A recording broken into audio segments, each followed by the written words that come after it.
everybody. So today what we're going to do is look at multiple attackers.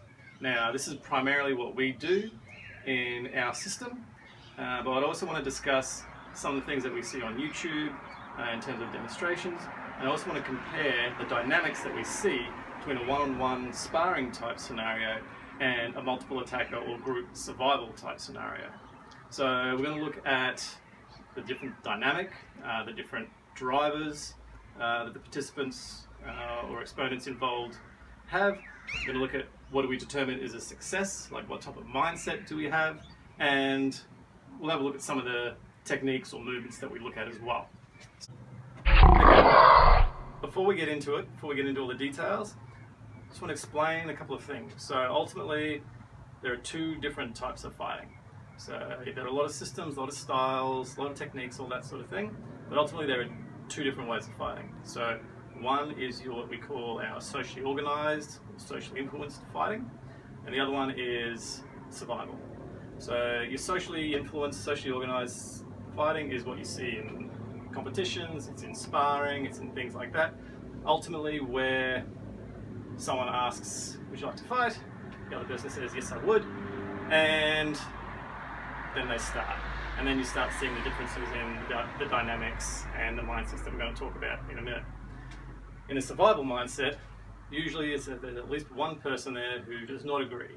They don't want to be there, rather be somewhere else, don't want to be interacting, don't want to know you, let's just get out.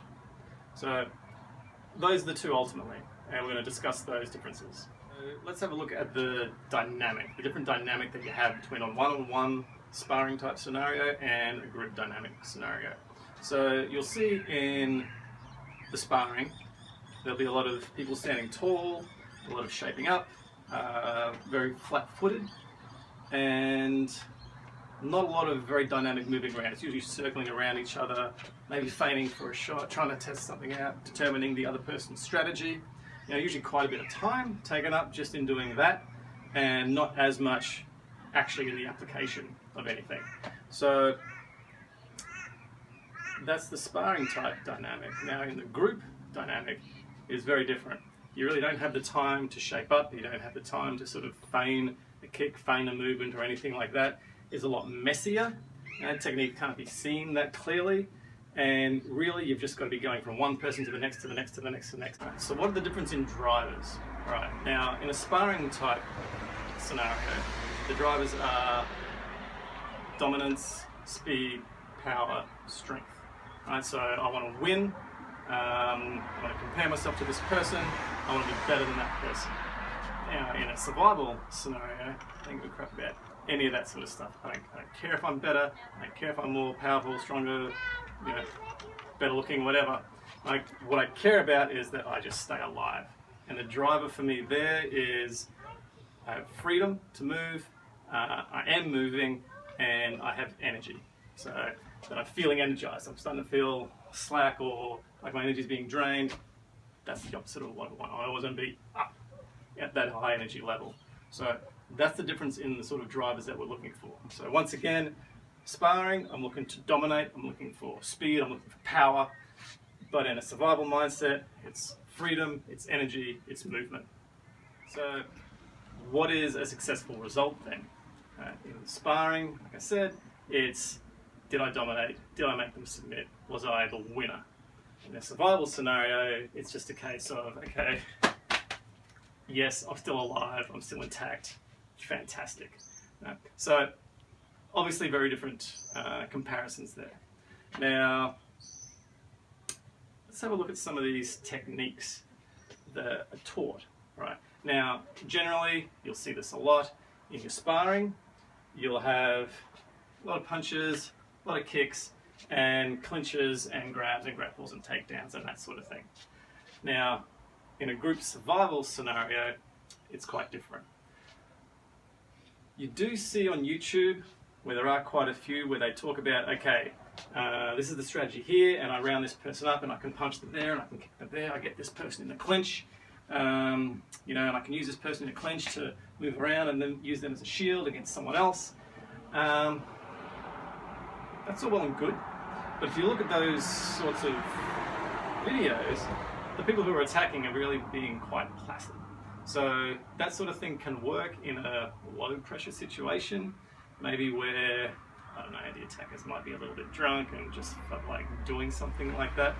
But if you're against an experienced group, some pretty serious attackers, it's a very different scenario. Those sorts of things, you might get 1 or 2 successes, maybe you'll knock someone out, but the whole idea that, okay, I'm going to knock out the leader and the rest are just going to run away, look, if you get that, you know, power to you, but usually won't happen if you're up against some serious attackers.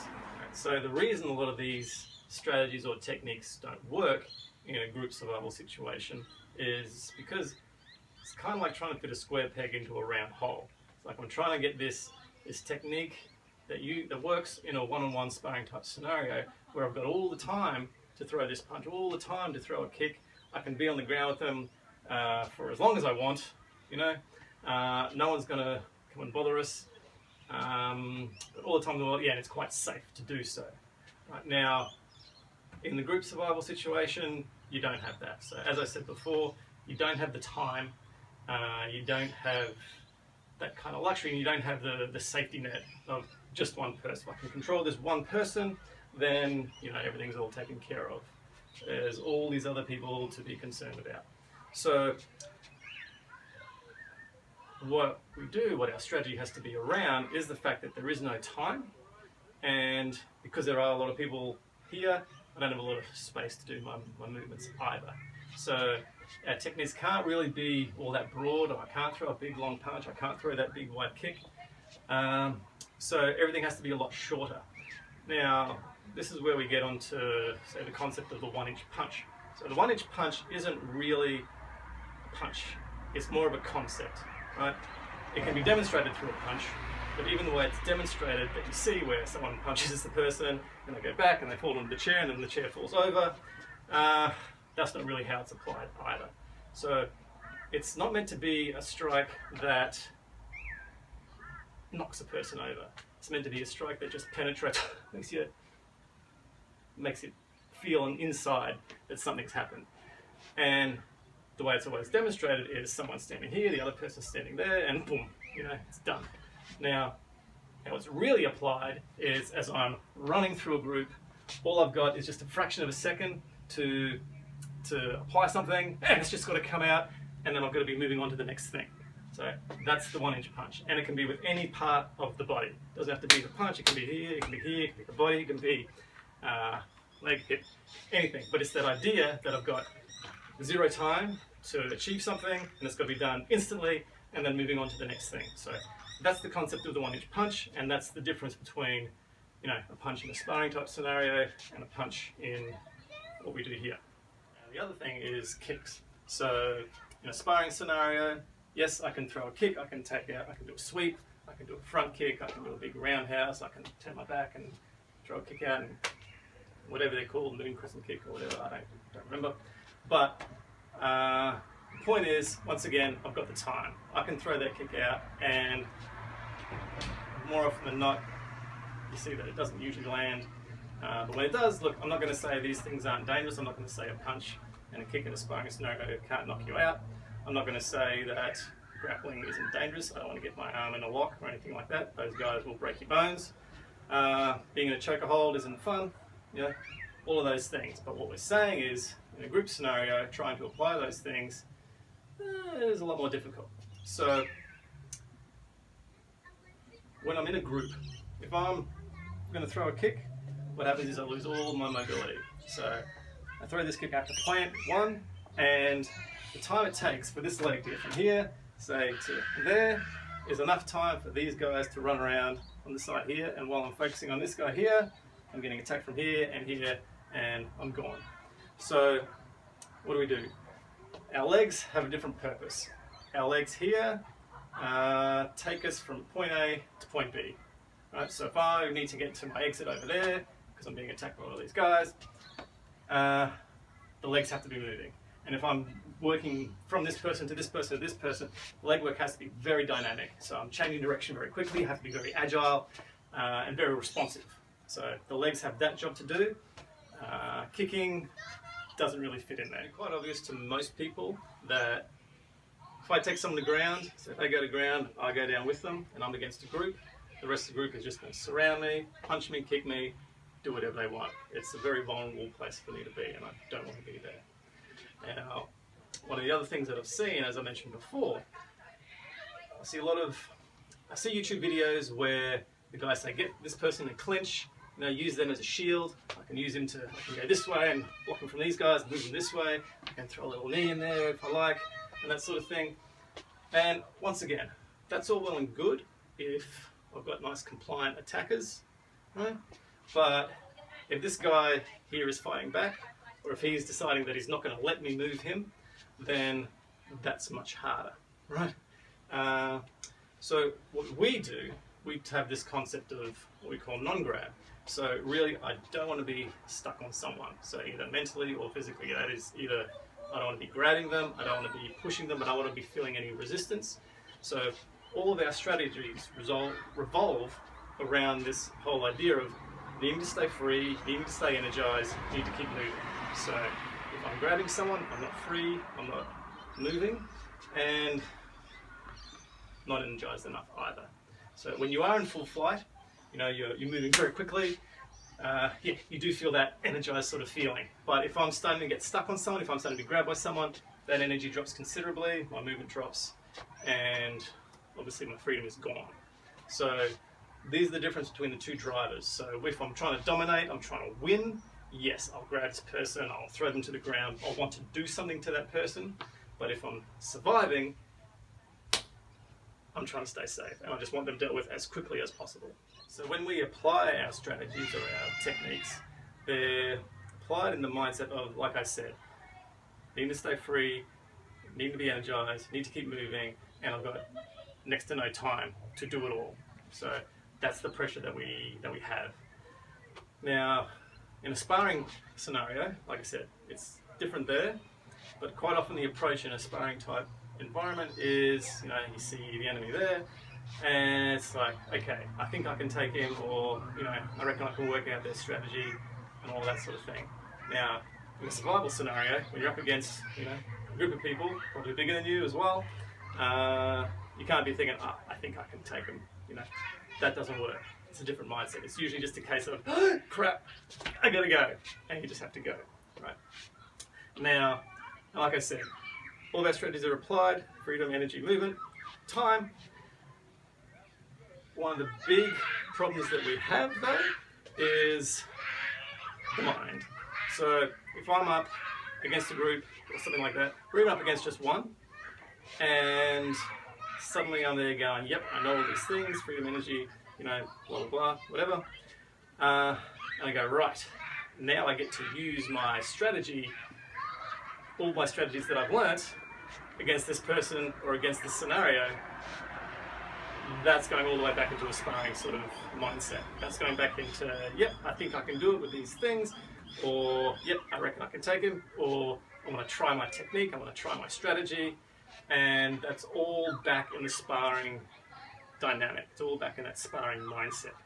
You really just have to be in that moment of doing, of going. It doesn't happen when you're standing there, it happens once you start. And you have to start quickly, and you don't always have that time when you're ready. You just have to go, and once you start going, the situation changes, you just have to adapt with that change and go with that change. The whole idea is you just need to be just that little bit ahead of everyone else. It's not a case of I have to beat everyone else, it's a case I just have to be ahead. So whenever you're applying your strategy, you always want to be thinking, is this done quickly? Am I trying to hit the person? If I'm trying to hit the person, that means I'm thinking in advance of, okay, my fist is going to get from there to there, and that's actually quite a long time. Am I trying to reach? Those sorts of things. So you want to start thinking, no. What I want to start understanding is, okay, if I want to be getting to that person over there, it's going to be my feet that are going to take me there. So instead of reaching, it's a case of my body's already moving, and right in the end, that's where my punch is, or whatever technique or strategy that I'm using. Now, so what happens is, your techniques come a lot shorter, a lot quicker, a lot sharper, more brisk. Now, this isn't just limited to the Kung Fu style either. I see a lot of Kung Fu styles that don't do any of this as part of their training program. And they do all the big round circular movements, which is all nice and good. That's all great. But they generally work more in the sparring type dynamic rather than in a group survival type scenario. Now, any system can actually modify their strategies, modify their techniques to suit a group dynamic. Even a grappling system can do that. They can use all their knowledge of, leverage, momentum, center of balance, all that sort of thing to start moving through someone. They just have to make that decision that I'm not going to go to ground, I'm going to keep myself moving, and I'm just going to adjust myself to suit. And one mistake that I see in the Kung Fu schools quite a bit is where there are these traditional drills like Samjin, where the hands are here and the hands come out, or something like that. Now, and they're often interpreted as this is the strike that comes down and spears into the body and punches the ribs or something like that, which, hey, maybe it does. If someone trains out hard enough and long enough, sure, they can penetrate the ribs and rip out a bone. Fine. But what is often lost in a lot of these things is, like with that movement, say even with the rolling over punches that you see in Wing Chun,